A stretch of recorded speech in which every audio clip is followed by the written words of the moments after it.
Oke guys, welcome back to Daily Charting with Toshi, di mana kita akan daily chart your favorite cryptocurrencies.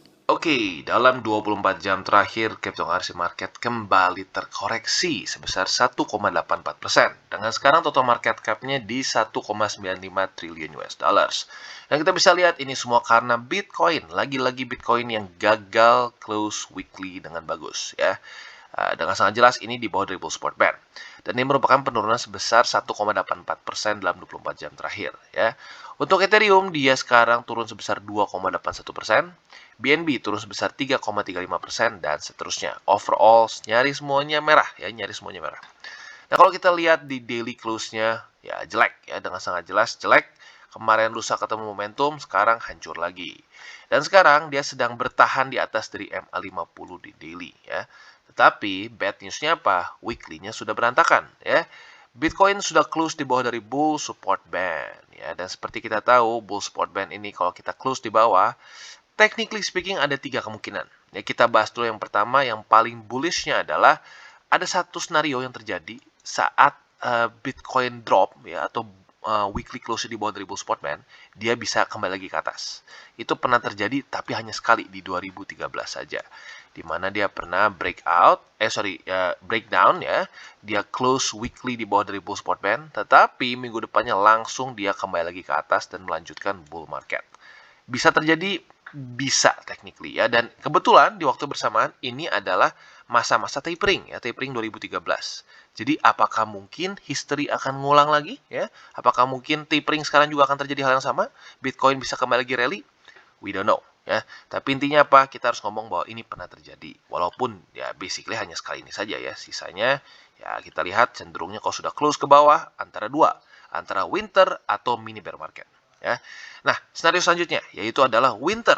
Nah, ini tentunya yang kita nggak mau ya, karena baik lagi kalau winter seperti ini bisa sampai beberapa tahun ya dari data sebelum-sebelumnya. Tentunya makin sekarang makin pendek ya, winter makin pendek, bull market cenderung lebih panjang. Itu teori dari lengthening cycles ya. Nah, jadi ada kemungkinan seperti ini.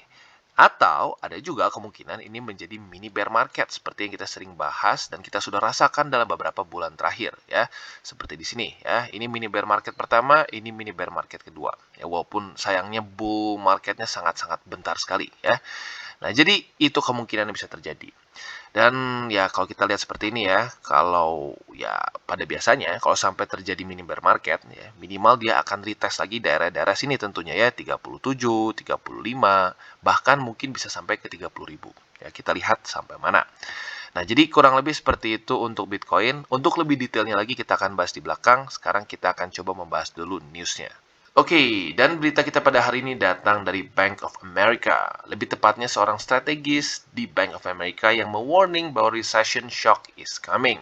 Tapi di waktu yang bersamaan yang cukup unik adalah justru seorang analis ini mengatakan bahwa kripto bisa outperform obligasi di sini ya, atau bonds. Kita langsung masuk ke beritanya. Jadi pada Jumat lalu, Chief Investment Strategist Michael Harnett dari BofA atau Bank of America ini explain bahwa in financial note kemarin ya, bahwa US economy ini kemungkinan besar menuju ke resesi ya. Simpelnya ya krisis gitu ya, lebih parah lagi. Nah, bahkan tapi yang anehnya ya, strategis dari BofA ini mengatakan bahwa cryptocurrency ini justru bisa outperform obligasi dan juga saham di Amerika Serikat ya. Dan kita tahu bahwa inflasi dalam waktu belakangan ini di Amerika Serikat luar biasa meningkatnya ya. Dan bahkan The Fed sampai harus mulai quantitative easing dengan cukup cepat ya. Dan kalau kita lihat juga pada tanggal 16 Maret, ternyata US Federal Reserve ini harus meningkatkan benchmark bank rate untuk pertama kali sejak 2018 ya. Lalu pada tanggal 8 April, Reuters juga mereport bahwa BofA's Michael Harnett yang di atas ini mengatakan bahwa makroekonomi situation is getting worse. Ya, berarti makroekonomi di kalau Amerika buruk, berarti seluruh dunia kemungkinan besar akan ikutan ketarik juga, ya. Lalu selanjutnya kita bisa lihat juga ini statement dari si Michael Harnett ini mengsignal bahwa US bond ini menuju ke economic downturn sesuai dengan prediksi dia, ya.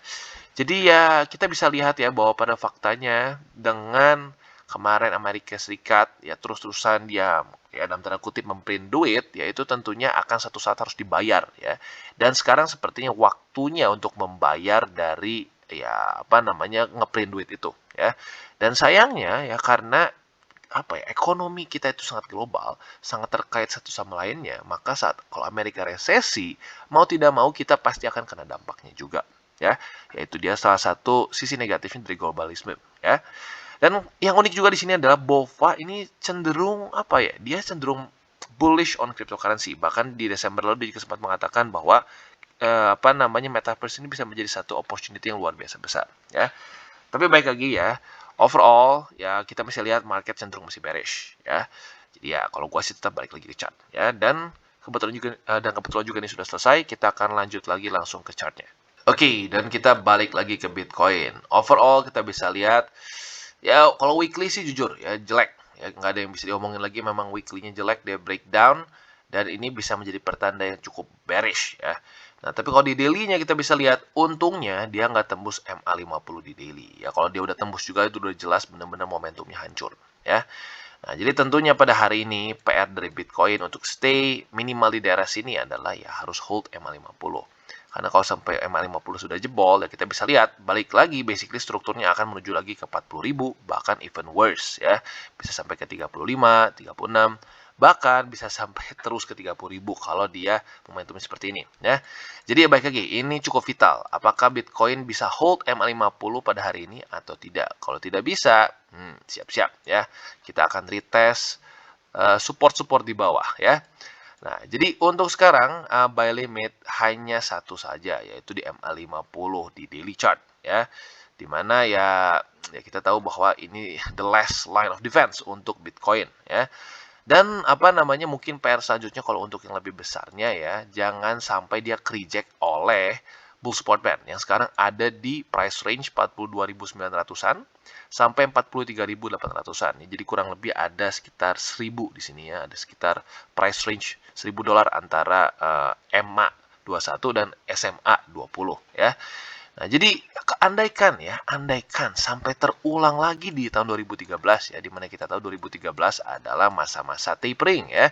Zaman itu masih Bernanke ya si itunya Fed chairman ya, si chairman-nya. Kalau sekarang kan Jerome Powell, dulu masih Bernanke.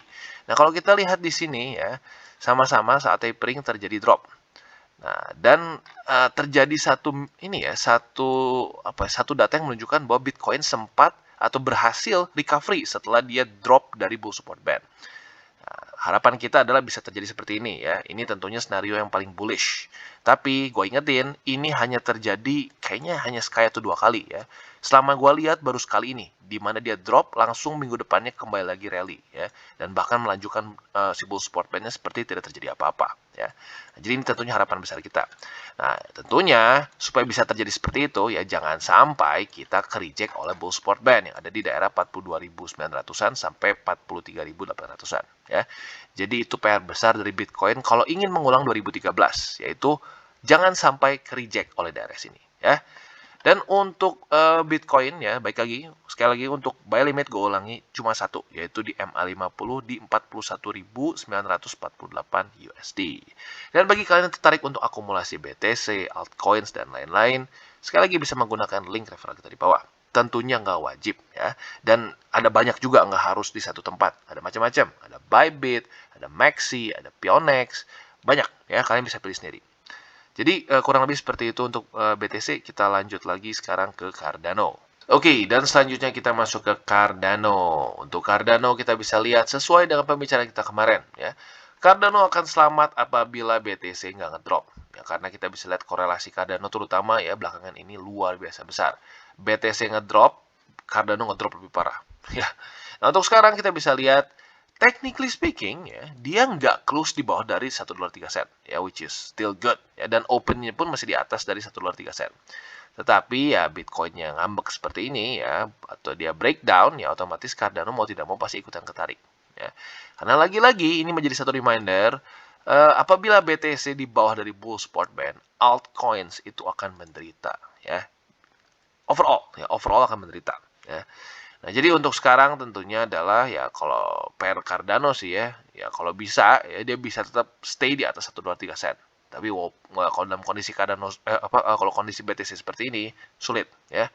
Nah, jadi anggap ya kita sebenarnya lebih berharapnya gini, kalau BTC bisa mantul di MA50 ya dan lanjut lagi retest 44.000, ya Cardano mungkin masih bisa selamat ya. Jadi kurang lebih seperti itu, dan kalau untuk buy limit satu-satunya mungkin yang gue masih anggap cukup oke adalah 96 sen di sini, yaitu di MA50 ya. Jadi untuk Cardano sekarang buat kalian yang masih tetap ingin akumulasi bisa pertimbangkan di daerah 96 sen ya. Jadi kurang lebih seperti itu untuk Cardano, dan overall semuanya kembali lagi ke BTC. Oke, dan selanjutnya Solana. Ya, sebenarnya gini, jujurnya kalau gue ngeliat altcoins ya yang kemarin cukup oke, itu lumayan menjadikan ya, karena baik lagi kalau kita lihat secara TA-nya oke sebenarnya ya. Tapi karena BTC-nya nggak jelas, bukannya nggak jelas ya, ya jelas-jelas bearish seperti sekarang ya, close di bawah dari bull support band, ya sudah jadi yang lain ikutan ketarik gitu ya. Nah, untuk sekarang kita bisa lihat dia lagi running dan di bawah dari 110 dolar. Nah, jadi harapan kita adalah dia tetap bisa bertahan close daily di atas dari 110 dolar. Kalau dia bisa lakukan itu akan apa ya, kesannya meredam apabila BTC lanjut lagi turun ya. Nah, jadi buat kalau kalian yang bingung ngapain bro kita nge-charting alts, kan katanya kalau BTC turun alts juga jebol. Yes, tetapi kalau dia bisa mempertahankan support, jebolnya nggak separah sama alts yang nggak bisa mempertahankan support. Begitu itu terjadi contohnya di Cardano. Cardano gagal mempertahankan support di sini ya, berkali-kali tembus. Maka saat BTC drop, dia drop lebih parah lagi. Maka dari itu alasannya adalah kita harus charting juga altcoin ya. Seperti apa kondisinya walaupun BTC sedang bearish ya. Dan untuk sekarang Solana, kalau untuk apa namanya kalian ingin akumulasi, sebenarnya ada dua tempat ya. Buat kalian yang masuknya lebih ke high risk ya, bisa mungkin pertimbangan 105 dolar ya, apalagi dalam kondisi seperti sekarang ya, sentimennya lagi cenderung bearish. Jadi 105 dolar ini masuknya lebih ke agresif. Nah, untuk yang konservatif seperti biasa di MA50 sekarang, yaitu di 98 dolar lebih 77 sen. Ya, jadi gue ulangi, untuk kalian yang konservatif bisa pertimbangkan di 98,78 sen ya, atau bisa juga kalian yang agresif di 105 dolar lebih 95 sen, atau kalau mau dibuletin 106 dolar ya. Jadi kurang lebih seperti itu untuk Solana, dan kita bisa lihat weekly close-nya technically speaking ya di atas dari MA50, tetapi open-nya di bawah. Jadi problematic ya, jujurnya ini problematic. Jadi kurang lebih seperti itu untuk Solana. Oke, dan Phantom sama-sama jebol ya. Tepatnya kemarin dia kembali lagi di close di bawah dari 1 dolar lebih 28 sen ya kalau kita buletin ya. Ya jujurnya nggak surprising sih, karena Phantom memang secara volume dan secara momentum memang lebih jelek dibanding alts yang lain dari kemarin-kemarin ya. Nah, jadi tapi ya minimal sekarang dia masih retest daerah 1 dolar 20 sen. Nah, kita lihat apakah daerah 1 dolar 20 sen ini cukup kuat atau tidak ya. Nah, tentunya ya bagi kalian yang ingin akumulasi, menurut gue dalam bentuk seperti ini ya mending jangan dulu deh jujurnya ya. Karena apa? Kita bisa lihat ya, momentum dari Phantom belakangan ini cenderung buruk ya, terutama sejak Andre Cronje meninggalkan Phantom. Walaupun secara fundamentalnya tidak ada yang jadi berubah total ya, karena baik lagi Andre Cronje sudah selesai kerjaan dia gitu. Dia adalah seorang yang membuat fondasinya, dan fondasi Phantom sudah jadi ya. Tapi baik lagi, markets memang kadang-kadang ya tidak rasional ya. Jadi ya kadang-kadang kita harus juga apa ya, memasukkan resiko itu, bahwa di markets itu kadang-kadang orang bertindak tidak rasional.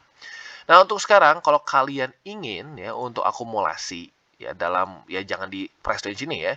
Paling gue bisa sarankan untuk di daerah 1 dolar lebih 8 sen di sini, atau ya mungkin lebih tepat ya, benar lah. 1 dolar 8 sen. Ini adalah struktur yang terbentuk ya, atau struktur support yang terbentuk pada tanggal 14 dan tanggal 15 Maret di sini. Ya, jadi kalau daerah sini sih jujurnya gue pribadi nggak terlalu tertarik kalau untuk akumulasi di sini ya. Jadi kurang lebih seperti itu untuk Phantom, dan kalau kita lihat weekly close-nya ya, ya lanjut lagi ke bawah ya. Jadi not good ya, dan kalau kita lihat dengan jelas weekly-nya dia sangat jelas ketahan oleh daerah 1 dolar lebih 67 sen ya. Jadi kurang lebih seperti itu untuk FTM ya. Kalau kalian tetap ingin akumulasi, gue pribadi nggak sarankan di daerah sini karena strukturnya menurut gue nggak ekstrim kuat juga ya. Mungkin bisa pertimbangkan di daerah sini, di mana ini adalah harga dari Phantom saat kapitulasi setelah Cronje dan BTC ngedrop ya. Jadi kurang lebih seperti itu untuk Phantom. Oke, dan selanjutnya Luna. Kita bisa lihat Luna, lanjut lagi turun ke bawah ya. Tapi ini satu hal yang cukup unik yang terjadi beberapa kali di altcoins lain juga. Technically speaking, kemarin dia nggak close di bawah dari support, ya. Dia kemarin close itu di $91 lebih 86 sen, di atas dari 91,62. Tetapi hari ini kita bisa lihat momentumnya lanjut lagi turun ke bawah, ya. Jadi teorinya mungkin ya karena BTC ngedrop, ya kesannya gini, BTC ngedrop 1%, altcoins lo harus siap-siap bisa lebih besar dropnya, ya. Kenapa? Karena market cap mereka lebih kecil dan selalu akan dianggap lebih beresiko besar dibandingkan dengan BTC, ya. Jadi kurang lebih seperti itu, ya. Jadi jangan cuma kalian pengen alts itu untungnya ceritanya outperform BTC, tapi nggak siap dengan volatilitas yang lebih besar, ya. Nah untuk sekarang Luna, ya, ini menjadi satu skenario di mana yang menunjukkan pentingnya kita take profits, ya. Taking profits is very very important, ya. Untuk gue pribadi gue sudah bilang take profits di sini, ya. Gue pribadi udah bilang, gue udah disclose gue take profits di daerah $100 di sini, sudah kena TP. Dan yang kedua gue TP lagi di daerah $100 lagi di sini, di mana dia nyaris waktu itu dia mau menembus new all time high. Gue TP juga lagi karena gue pikir di situ dia sedang dalam posisi di bawah dari bull support band si BTC, ya. Maka dari itu Luna biasanya nggak bisa parabolik. Ternyata lanjut lagi ke atas sampai ke 112 dan gue sekali lagi bilang untuk buat kalian yang ketinggalan bisa take profits di sini, ya.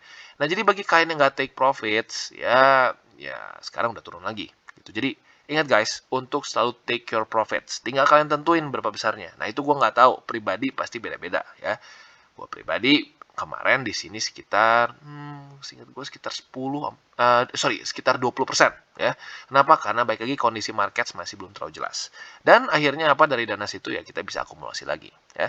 Ya jadi ya intinya apa, selalu take your profits, ya. Dan untuk sekarang buy limit untuk Luna. Nah jujurnya dalam kondisi seperti sekarang ini, di struktur sini, ya jujurnya gue ngerasa ini nggak terlalu kuat, ya, karena hanya single point saja. Jadi ya buat kalian yang ingin ambil posisi di sini, masuknya ke high risk, ya, masuknya ke high risk. Dan kalau gue pribadi akan mulai pertimbangkan lagi untuk buy, ya, itu setelah dia sudah berhasil lagi reclaim daerah MA50 daily, ya, dan mulai mantul lagi mungkin di daerah $91 sini, atau mungkin lebih tepat 91,62 sen, atau mantul di MA50. Nah sebelum dia bisa reclaim lagi 50, ya, gue pribadi ngerasa terlalu risky, ya. Jadi gue ulangi lagi, untuk sekarang buat kalian yang agresif, ya, masuknya, dan mungkin masuknya agresif banget, ya, bisa pertimbangkan dari $86 lebih 88 sen, ya. Karena sekali lagi ingat, ini struktur nggak ekstrim kuat, ya, nggak berkali-kali dites. Jadi ada kemungkinan bisa jebol lagi ke bawah, dan kalau jebol lagi ke bawah ya lumayan dalam di sini, ya, $77. Jadi sekali lagi gue ulangi, untuk yang agresif bisa pertimbangkan di $86 lebih 88 sen. Untuk yang konservatif tunggu dulu sampai dia bisa lagi ke atas, ya. Ke atas lagi, daily close di atas dari MA50 dan juga $91. Retest lagi baru beli, ya. Jadi kurang lebih seperti itu untuk Luna. Oke, dan selanjutnya AVAX. Untuk AVAX kita bisa lihat akhirnya dia close daily di bawah dari MA50 setelah beberapa kali, ya. Di sini 1 2 3 4, ya, 4 kali berusaha menahan MA50, akhirnya jebol juga karena BTC ngambek, ya. Nah, jadi untuk sekarang AVAX kita masuk ke dalam kondisi wait and see, ya, karena semua support sudah jebol di daily, ya. Kalau untuk di weekly kita bisa lihat dia juga close daily-nya dengan sangat jelas, sayangnya di bawah dari MA20, di mana minggu sebelumnya berhasil close weekly di atas dari MA20, ya. Jadi breakdown. Nah untuk sekarang kalau kita paksakan, ya mungkin di Bollinger, ada kan yang masih tetap bisa, oh di Bollinger bang itu support, yes, tapi ya, dalam kondisi seperti sekarang jujurnya menurut gua nggak terlalu kuat, ya. Jadi kalau gua pribadi mungkin next step-nya, ya, kalian bisa pertimbangkan di $70, ya. Tapi selama kalau dia masih di price range ini, ya, gua belum bisa terus saranin, ya. Jadi sekalian aja mendingan kalau dia breakdown sampai ke daerah $70 lebih 6 sen. Atau alternatively, kalian bisa pertimbangkan apabila kalau tiba-tiba AVAX menemukan satu momentum, dia berhasil lagi reclaim MA50 dan 200, mungkin ke reject 20. Kalau dia mantul lagi di 200, mungkin boleh pertimbangkan, ya. Tapi jujurnya dalam kondisi sekarang, highly unlikely atau probabilitasnya kecil, ya. Ya tentunya butuh BTC rally. Kalau sampai BTC rally, mungkin masih bisa, ya. Jadi kurang lebih seperti itu, dan salah satu hal lagi yang gue ingin note dari AVAX ini adalah volume, ya. Volume dia dari kemarin jelek, ya. Jadi itu salah satu lagi pertimbangannya, maka kenapa gue lebih prefer untuk lebih ke wait and see antara dia jebol sampai ke $70 sini ya, atau sekalian dia breakout lagi ke daerah MA 200 ya. Jadi kurang lebih seperti itu untuk AVAX. Oke, dan selanjutnya Ethereum. Lagi-lagi ke reject oleh daerah resisten yang sama, yaitu MA20 dan sekarang confluence dengan 3283, yaitu struktur ya. Ini adalah sebuah support yang klasik berubah menjadi resisten setelah ketembus dengan momentum yang cukup. Nah, tetapi uniknya, satu hal yang cukup unik adalah dia itu nggak langsung breakdown ya. Dia masih bertahan dan nggak daily close di bawah dari struktur di sini ya, yang terbentuk pada tanggal 6 April dan 7 April saat Ethereum kapitulasi basically ya. Nah, kalau kita lihat di sini ya, jadi mungkin PR untuk Ethereum adalah jangan sampai daily close lagi di bawah dari sini. Walaupun jujurnya ya, baik lagi, kalau BTC ngedrop, sulit. Bahkan Ethereum pun nomor 2 ya, yang bisa dibilang salah satu ya, altcoins yang paling perkasa juga, ya kalau BTC ngedrop dan dia di bawah bull support band, cenderungnya bearish ya. Nah, jadi ya kita lihat nih apakah bisa bertahan atau tidak.